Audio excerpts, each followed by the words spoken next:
Baldur's Gate 3 has been celebrated as one of the greatest RPGs of all time, if not one of the best video games of all time. And all you have to do is just look at the community support, look at the fandoms, look at how much love is pouring out for not only the studio behind the game, Larian, but the tremendous love for the game Baldur's Gate 3 overall. And as a content creator, it has been amazing to see just how much support there is for this game. And for proof of this, look no further than the modding community, which is absolutely massive for Baldur's Gate 3. But the thing is, the love for Baldur's Gate 3 isn't just contained to the game itself, it is spread throughout the gaming community. Look no further than the Baldur's Gate 3 mod for Stardew Valley called Baldur's Village. Now, I personally have never played Stardew Valley, but it seems like a really cozy game. I know a lot of people who keep playing it, and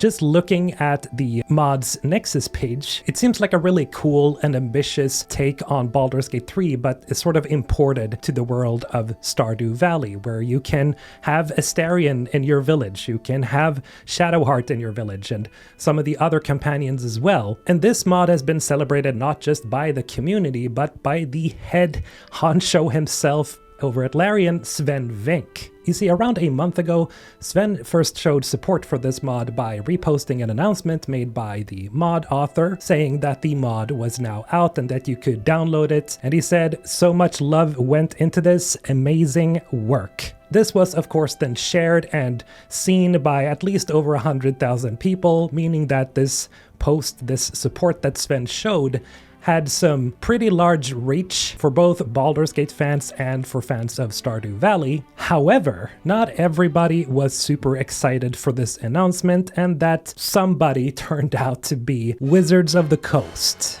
Now, I don't really need to explain to some of you why people generally don't like Wizards of the Coast and why a lot of gamers just don't trust them, why a lot of D&D players don't trust them and like them. They've had a lot of controversies the most recent years, and I can't break all of these down for you because that would take a lot of time. But essentially what Wizards of the Coast did was that they took down this mod over on Nexus Mods, much to the shock of every supporter out there, even Sven Vink himself. You see, as soon as the news broke that Wizards of the Coast had taken down the mod, Sven was very quick with reposting again, saying, "Free quality fan mods highlighting your characters and other game genres are proof your work resonates, and a unique form of word of mouth.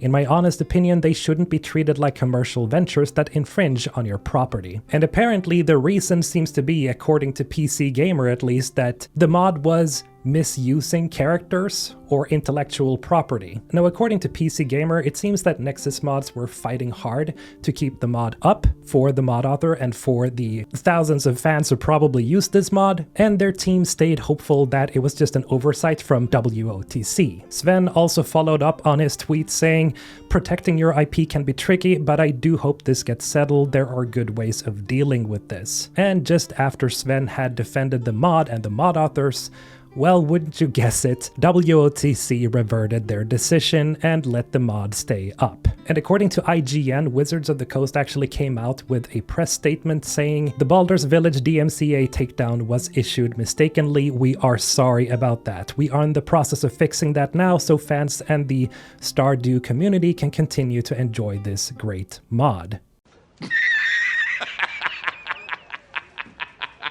Are you serious? Now, I think it's pretty obvious here that I don't think anything would have happened. I don't think this would have been stopped unless Sven Vink came out in direct support of the mod authors and the modders. And you know, normally I would have the benefit of the doubt here because I wasn't too familiar with Wizards of the Coast's game. But now, after having talked about Baldur's Gate 3 and having looked at D&D, having been part of the D&D community for a while now, I can definitely say that WOTC, Wizards of the Coast, I can definitely understand why people don't trust them. And while you could argue that yes, this might have been some intern's fault, somebody who just mistakenly took it down because they are very, very aggressive with taking down, you know, misuse of their IPs and stuff. But I think that also says it all. They're very, very aggressive when it comes to this kind of stuff. And while this got solved, thankfully, it's still very unfortunate that this happens still,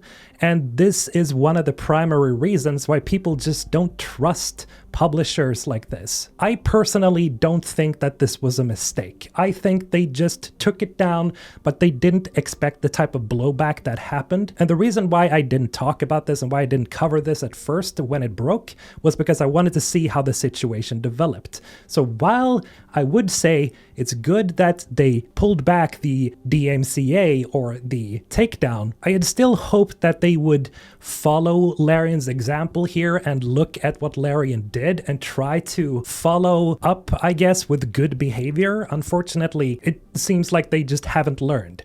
Now, all that said, we did actually get some more insight to what happened behind the scenes from the mod author themselves. Shunhe says, "Hello everyone. In the past few days we have been actively addressing a situation and we are now able to provide a full explanation. Last week, due to copyright issues, the Baldur's Village mod was temporarily taken down from Nexus. This unforeseen challenge caught our team off guard and led to confusion and concern among many players. Thankfully, the issue has now been thoroughly clarified and resolved. We sincerely appreciate the understanding and support from Larian Studios, the patience and assistance from the Nexus Sites team throughout the process, and the thoughtful judgment and professional handling by Wizards of the Coast. We recognize that protecting intellectual property is a complex and serious responsibility, and we are truly grateful that our intentions as both fans and creators have been understood. We would also like to share a brief update. On the very day we received the takedown notice, we had just finalized Astarion's 10 Heart event, which was scheduled for the next update. At the time, we were disheartened as we thought that this content might never reach the community. Fortunately, we're able to move forward. In the near future, we will be releasing a minor update that includes bug fixes and Astarion's 10 Hearts event. Other planned content updates will also be resumed as scheduled. We are profoundly grateful for all of your patience, support, and trust during this time. Our team remains committed to refining the project content with each update. This is a gift, you know. Thank you all. We won't forget it. Baldur's Village team." It's really cool to see the mod author handle this with grace. On the other hand, how could they not? I mean, they had an entire multi-million-dollar company strike down on them essentially, and this could have been really ugly in case Larian didn't step in and Sven Vink didn't step in and the public didn't step in here. And while I agree that it seems like Wizards of the Coast has handled this with grace, it's just yet another red line on the chalkboard for me for why I don't generally trust publishers like this. Again, it's good that it got solved. Good on you, Wizards of the Coast, for pulling it back. But really, you guys should probably look at how you do things in the future, because this has not painted Wizards of the Coast in any good light whatsoever. However, Larian and Sven Vink is all green. In any case, I'm glad that this got resolved, but that's going to be it for today. Have a good one. Mr. Olten, signing off.